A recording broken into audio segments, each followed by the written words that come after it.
મહાભારતની કથા, મહાભારતનું યુદ્ધ શરૂ થવાનું હતું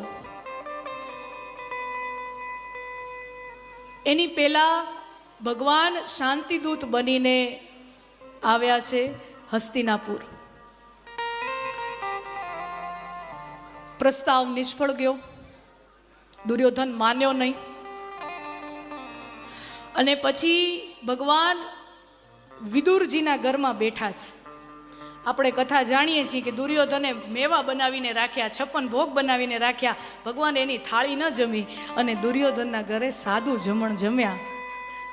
ભાવ ન હોય તો 56 વાનગી મને ન ખપે, મને તો ભાવ હોય તો બાજરાનો રોટલો ને છાશ મળી જાય તો હું એ ખાઈ લઉં. ભગવાન વિદુરજીને ત્યાં આવ્યા છે અને એવામાં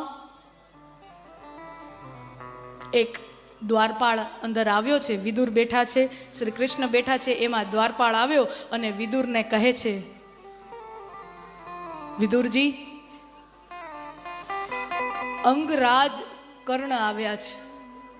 અંગ પ્રદેશનો રાજા, દુર્યોધનનો પરમ મિત્ર કર્ણ આવ્યો છે. અને ભગવાન કહે છે, વિદુરજી કહે છે કે એને અત્યારે વેઇટિંગ રૂમમાં બેસાડો, હું મારા અતિથિ સાથે બેઠો છું, શ્રી કૃષ્ણ સાથે બેઠો છું. તો કે વિદુરજી, વાત એમ છે કે એ તમને મળવા નથી આવ્યા, તો કે તમારા અતિથિ શ્રી કૃષ્ણને મળવા આવ્યા છે. અને કનૈયાએ હુકમ કર્યો, એને અંદર મોકલો. અંગરાજ કર્ણ આવ્યો છે અને દ્વારકાધીશની માફી માગે છે કે હે કેશવ, હે માધવ, મારા મિત્ર દુર્યોધને તમારું અપમાન કર્યું, એના બદલામાં હું તમારી માફી માગું છું. અને ત્યારે કેશવ શ્રી કૃષ્ણ કર્ણનો પીઠ થપથપાવતા હોય અને કહેતા હોય કે વાહ, કોઈને મિત્ર મળે તો કર્ણ જેવો મળે, કે જે પોતાના ભાઈબંધની ભૂલની ક્ષમા માગવા માટે આવ્યો. મિત્ર મળે તો કર્ણ જેવો મળે. પ્રભુ, એને તમારા સાથે આવું વર્તન ન કરાય. અરે કોઈ દૂત સાથે, રાજદૂત સાથે આવું વર્તન ન કરાય. અને તમે તો દ્વારકાધીશ છો, તમારી સાથે તો આવું બિલકુલ ન કરાય. હું જાણું છું, ક્ષમા કરો. બદલામાં એવું હોય તો મારું આખું અંગરાજ તમને આપી દઉં. બદલામાં એવું હોય તો મારું શરીર તમને આપી દઉં. ભગવાને કીધું, શરીર છોડવાની ને શરીર દેવાની એટલી ઉતાવળ કરમાં, મહાભારતના યુદ્ધમાં બધાઈને મૂકવું પડશે. એટલી ઉતાવળ કરમાં. તારા મિત્ર માટે ક્ષમા માંગવા આવ્યો છે ને, તને હું ક્ષમા આપું, મારી એક શરત છે. પ્રભુ બોલો, હુકમ કરો. હું પાછો પાંડવો પાસે જાઉં છું, મને આ હસ્તિનાપુરની સરહદ સુધી, બોર્ડર સુધી મૂકતો જા. હસ્તિનાપુરની સરહદ સુધી મને મૂકી જા. પ્રભુ, હું તો છું જ સૂતપુત્ર, હું તો છું જ સારથીનો દીકરો, રાધેય છું. અને ભગવાન મંદ મંદ મુસ્કાય, બેટા તું રાધેય નથી, તું સૂતપુત્ર નથી. રથ ઉપર બેઠા અને કર્ણનો રથ છે, ભગવાન પાછળ બેઠા છે, કર્ણનો ડ્રાઈવર સારથી બેઠો છે અને ભગવાન પાછળ બેઠા છે. અને કર્ણ સારથીને કહે છે, સારથી તું ઉતરી જા, આજે રથ હું હાંકીશ.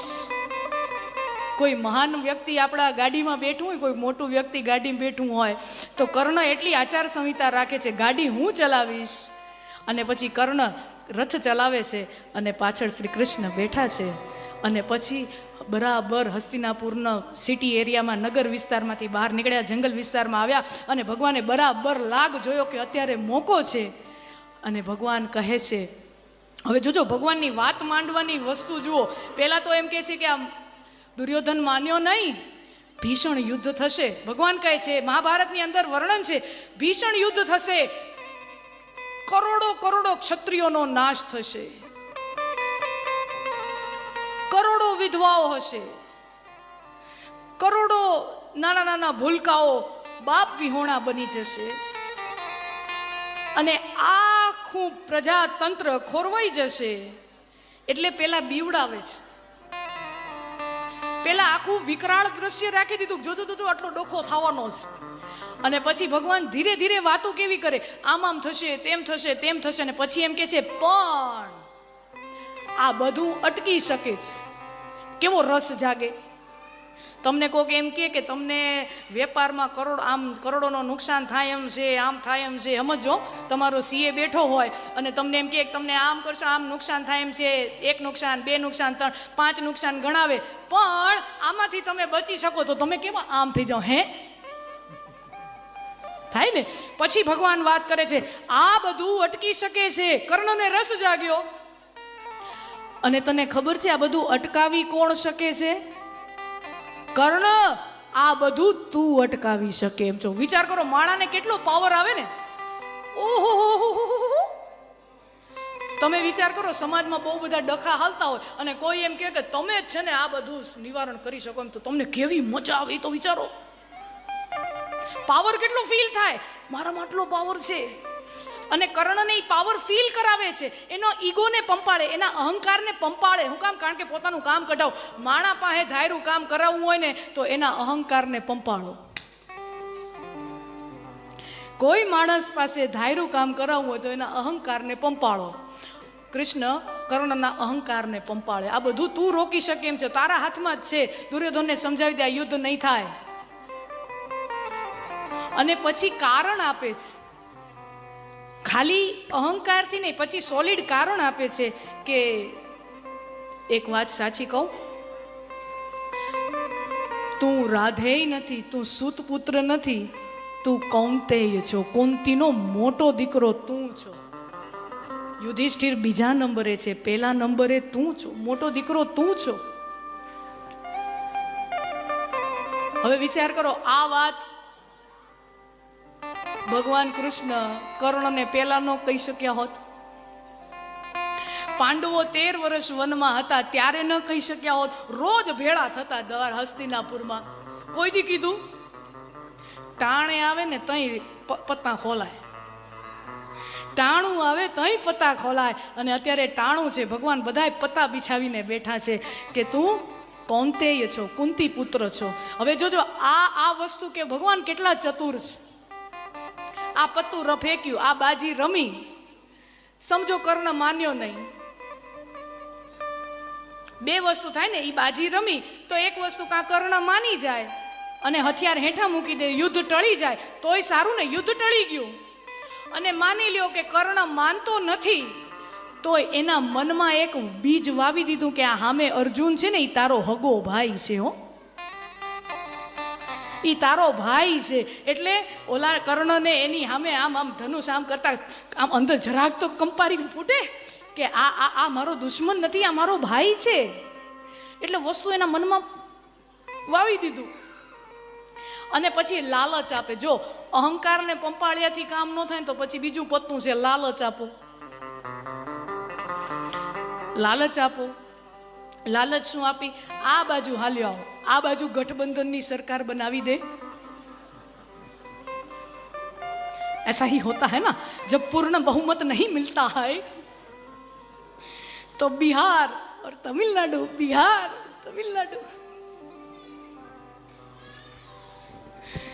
तो ऐसा होता है. तो इस तरफ आ जाओ, गठबंधन की सरकार बनाते हैं और छोटा मोटा मिनिस्टर नहीं, छोटा मोटा कैबिनेट नहीं, प्राइम मिनिस्टर का सीट देते हैं. आ बाजू आवी जा, राजा तने बनावी देशु. अर्जुन तारो एनएसजी कमांडो बनीने फरशे, अर्जुन तारो सिक्योरिटी गार्ड बनीने फरशे, युधिष्ठिर तने पंखा नाखशे, भीम तारा चरण चापशे. અને છેલ્લે શું કહે છે ખબર છે? સાંભળજો, ત્રૈલોક્યનો ધણી બોલે છે, છેલ્લી સૌથી મોટી લાલચ આપે છે કે હું દ્વારિકાધીશ શ્રી કૃષ્ણ, ત્રિલોકનો સ્વામી શ્રી કૃષ્ણ, હું મારી આખી યાદવ જ્ઞાતિ સમેત તારી સેવા પૂજા નિત્ય દિન કરીશ, તું માની જા. આટલી મોટી ઓફર આપી છે. મહાભારતની અંદર વર્ણન છે, હું દ્વારકાધીશ તારી સેવા પૂજા કરીશ. આટલી મોટી ઓફર, આટલી મોટી લાલચ આપી અને કર્ણને 1 સેકન્ડ થઈ અને કીધું રિજેક્ટેડ. ઓફર રિજેક્ટેડ, ત્યારે વિચાર કરો શ્રી કૃષ્ણની હાલત કેવી થઈ હશે. શ્રી કૃષ્ણની મનોવ્યથા તમે વિચારો કેવી થઈ હશે કે તમે એટલી મોટી ઓફર લઈને ગયા છો. આ તો એના જેવું થયું કે સચિન તેંડુલકર હોય, પોતાના જીવનની જેટલી પણ કારકિર્દીની સિદ્ધિઓ છે, લતા મંગેશકર હોય, પોતાના જીવનની જેટલી પણ કારકિર્દીની અચીવમેન્ટ છે, સિદ્ધિઓ છે, એ બધુંય ન્યોછાવર કરી દે, એ બધું એમ કે બધુંય હું કુરબાન કરી દઉં છું, એના બદલામાં આમ થઈ જાય એવી ઓફર મૂકે અને સામેવાળો એમ કહી દે કે નહીં મેળ પડે, તો હાલત કેવી થાય? કૃષ્ણની અત્યારે એ હાલત છે. જીવનમાં તમે મહાનતમ વ્યક્તિત્વ કેમ નથી હોતા? અરે તમે ઈશ્વર પણ કેમ નથી હોતા? આખી દુનિયા તમારા પ્રમાણે ચાલશે એવી કોઈ ગેરંટી નથી.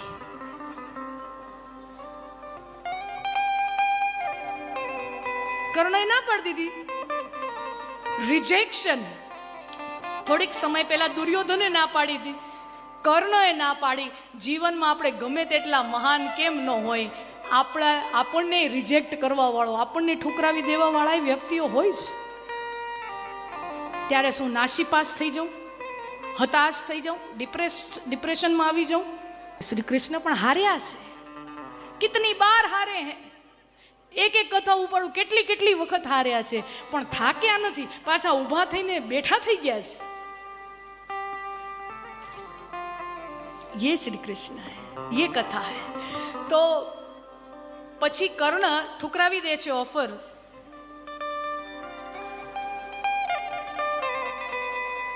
કારણ પૂછે છે ભગવાન ના શું કામ પાડે છે? અને ત્યારે કર્ણ કહે છે હું સૂર્યપુત્ર કર્ણ છું એવું જો તમે મને કહેતા હો, હું કુંતી પુત્ર કર્ણ છું એવું જો તમે મને કહેતા હો, મારી રગોમાં ક્ષત્રિયોનું ખૂન છે એવું જો તમે મને કહેતા હો, તો જન્મથી લઈને અત્યાર સુધી મેં જીવનમાં દુઃખ સિવાય શું મેળવ્યું છે? મેં જીવનમાં અન્યાય સિવાય શું મેળવ્યું છે? દુઃખ સિવાય શું મેળવ્યું છે? તો અત્યારે હું શું કામ તમારી વાત માનું? હું શું કામ અત્યારે કુંતીની વાત માનું? કુંતીની અંદર મને માનો પ્રેમ નથી દેખાતો, એને ઓલા 5 દીકરાને હાચવવા છે ને એનો સ્વાર્થ મને દેખાય છે. એમ કરીને કર્ણ પોતાના જવાબ આપે છે. અને ત્યારે શ્રી કૃષ્ણનો જવાબ સાંભળજો. કર્ણનો જવાબ હતો મારા જીવનમાં આટલા દુઃખ આવ્યા, અન્યાય આવ્યા, એટલે હું આ કરું છું. શ્રી કૃષ્ણ શું કહે છે? કર્ણ તું દુઃખની વાત કરસ તો ગણ, મારા દુઃખ તું ગણ. જે માના કુખે જન્મ લીધો એનું ધાવણ ધાવ્યો નથી. જે માના કુખે જન્મ્યો એનું ધાવણ ધાવ્યું નથી. નાનકડું બાળક જન્મે તો કેવું આપણે ગોદડીમાં આમ સરસ મજાનો એને લપેટીએ, સરસ મજાનો એને બચાવીને રાખીએ. તમે માતાઓ બધી જન્મતા વેત મારે વરહતા મેહુલિયામાં, વરહતા મેઘમાં મારે મારી માને મૂકીને બીજા ગામ જવું પડ્યું. અને ત્યાંથી પૂરું નથી થયું, ત્યાંય રોજે રોજ અસુરોનો અત્યાચાર. રોજે રોજ કોક નવો અસુર આવે, વળી મારે એને મારવો, વળી મારે આમ કરવું તેમ કરવું. નાની ઉંમરમાં મોટી મોટી જવાબદારીઓ આવી. નાની ઉંમરમાં મને મારી માને સમજાવવી પડે, મને મારા પિતાજી, અરે આખી સમાજને સમજાવવી પડે કે આ ઇન્દ્રની પૂજા બંધ કરો, આ અંધશ્રદ્ધા છે, આ બંધ કરો. પૂજા કરવી હોય તો ગોવર્ધન નાથની કરો.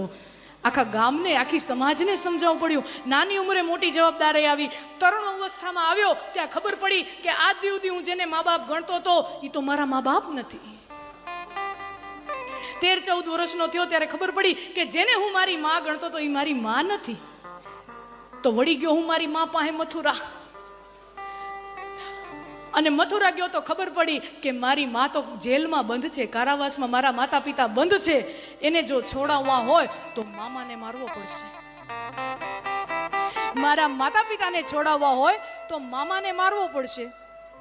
મામાને માર્યો, માતા પિતાને છોડાવ્યા, પછી ડખા ઓર વધ્યા. મામાને માર્યો તો જેમ મેં વાત કરી એમ જરાસંઘના આક્રમણો ચાલુ થયા. એનાથી કંટાળી અને ભગવાન મથુરા છોડી અને છેક ગુજરાત આવ્યા. વિચાર કરો, પેલા પાલક માતા પિતા, પેલા જનેતા છૂટી, પછી પાલક માતા પિતા છૂટ્યા, અને હવે તો વતનની માટીએ છૂટી. વતનની માટી છૂટી. ઓછું દુઃખ છે? આવ્યા લગ્ને ભાગીને કરવા પડ્યા.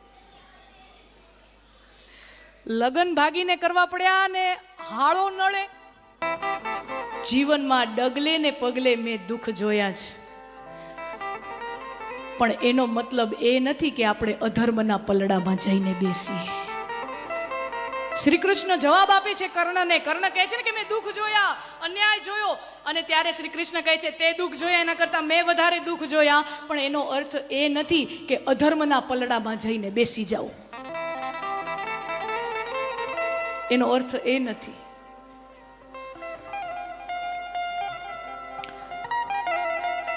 કોઈ એક વ્યક્તિ જીવનમાં જેટલા દુઃખ જોઈ શકે એના કરતા અનેક ગણા દુઃખ શ્રી કૃષ્ણએ જોયા છે. મેં આટલા લિસ્ટ ગણાવ્યા, એ અધૂરા છે. કોઈ એક વ્યક્તિ જેટલા જીવનમાં દુઃખ જોઈ શકે એના કરતા અનેક ગણા દુઃખ શ્રી કૃષ્ણએ જોયા છે. અને કોઈ એક વ્યક્તિ જેટલો આનંદ આપી શકે એના કરતા અનેક ગણો આનંદ શ્રી કૃષ્ણએ આપ્યો છે. એના કરતા અનેક ગણો આનંદ શ્રી કૃષ્ણએ આપ્યો છે. श्री कृष्ण के आनंद ने विश्व को बांध रखा है. दुर्योधन पासे गया तो दुर्योधन ने समझावे छे कि भाई तू युद्ध छोड़ी दे, बदलाમાં 5 ગામ લઈ લે, આ યુદ્ધ છોડી દે. પણ દુર્યોધન માનતો નથી. હસ્તિનાપુર પાંડવો પાસેથી ભગવાન નીકળ્યા ને ત્યારે દ્રૌપદી ભગવાનને પૂછે છે કે કેશવ ક્યાં જાઓ છો? તો કે હસ્તિનાપુર જાઉં છું, દુર્યોધનને સમજાવવા જાઉં છું અને શાંતિદૂત બનીને જાઉં છું. અને ત્યારે દ્રૌપદી કહે છે તને આપણા મિત્રતાની આળ છે, તને આપણા મિત્રતાની સોગંદ છે, શાંતિ લઈને ન આવતા યુદ્ધ લઈને આવજો.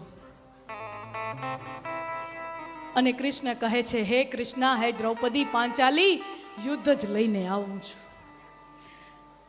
પણ મારે આ દુનિયાને દેખાડવું છે કે આ દુર્યોધન કેટલો મૂઢ છે, આ દુર્યોધન કેટલો મૂર્ખ છે, કેટલો અહંકારી છે કે એને હું ઓફર આપું કે જે તે બીજાનું પચાવી પાડેલું છે, બીજાનું કબજે કરેલું છે, એ 95% તારી પાસે રાખ, એની પાસેથી ખાલી 5% દઈ દે, આવી ઓફર નેગોશિએશનની આપું છું. છતાં એ માનતો નથી.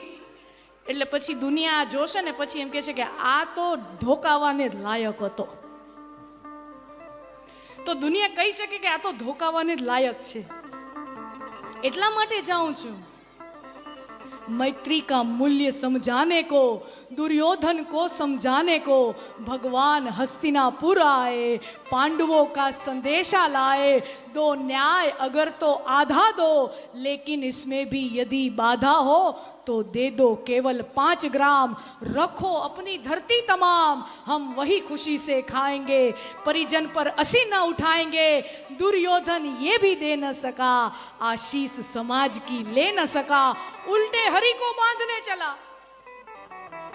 कथा છે કે દુર્યોધન અહંકારમાં આવીને પોતાના સિપાહીઓને કહે છે कृष्ण ने बांधो, सांकड़ ले आओ. उल्टे हरि को बांधने चला, जो था असाध्य साधने चला. जब नाश मनुज पर छाता है, पहले विवेक मर जाता है. जब नाश मनुज पर छाता है, पहले विवेक मर जाता है. અને હાકલ કરી કે કૃષ્ણને બાંધો. અને પછી જે ભાઈ બાપ કરીને શાંતિદૂત બનીને આવ્યા હતા ને, બિચારા થઈને આવ્યા હતા, એ પછી દુનિયાને દેખાડે છે હું શાંતિદૂત બનીને આવ્યો છું પણ હું બિચારો નથી. અને પછી પોતાનો પાવર બતાવે છે, પોતાની ક્ષમતા બતાવે છે. હરિને ભીષણ હુંકાર કિયા, अपना स्वरूप विस्तार किया. डगमग डगमग दिग्गज बोले डोले, भगवान कुपित होकर बोले, जंजीर बड़ी क्या लाया है, जो बांधने मुझे आया है. તારી પાસે એટલી મોટી સાંકળ છે કે મને બાંધી શક. અને પછી ભગવાન એમ કે દૃગ હો તો દૃશ્ય અકાંડ દેખ, मुझ में सारा ब्रह्मांड देख. यह देख गगन मुझ में लय है, यह देख पवन मुझ में लय है. सतकोटि सूर्य सतकोटि चंद्र, सतकोटि सरित सर सिंधु मंद, सतकोटि ब्रह्मा विष्णु महेश, सतकोटि जिष्णु जलपति धनेश. सब जन्म मुझी से पाते हैं, फिर लौट मुझी में आते हैं. सब जन्म मुझी से पाते हैं, लौट मुझी में आते हैं। अमरत्व फूलता है मुझ में, संहार झूलता है मुझ में। अगर मुझे बांधना चाहे तेरा मन, जो तने बांधवानी तेवड़ होय तो पहले बांधिए अनंत गगन।